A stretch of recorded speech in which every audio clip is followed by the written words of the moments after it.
dito simula December. December lang nag-uulan. Tapos hanggang ngayon, Diyos ko, December last year.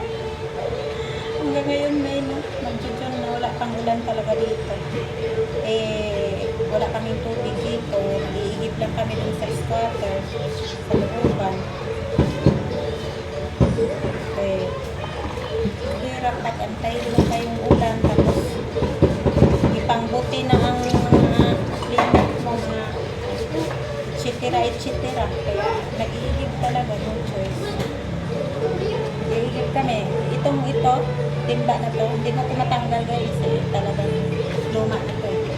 Sais to. Sais yung isang ganito.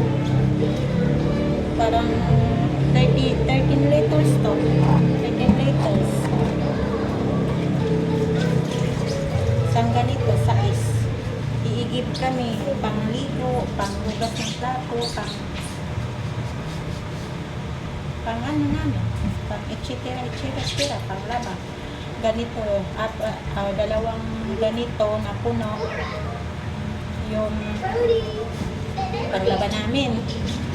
Tapos isang ganito, magbabad ako, isang ganito, parang dito lang kasi magandang puno. Tapos hindi na maayos pagbabad. Bali, dalawang ganito. Ang pagbanlaw namin, dalawang ganito. Bali, hatiin ko lang. Bali, 4 na nabanlaw. Pero tigka kalahati lang. Ganito yung panglaba namin.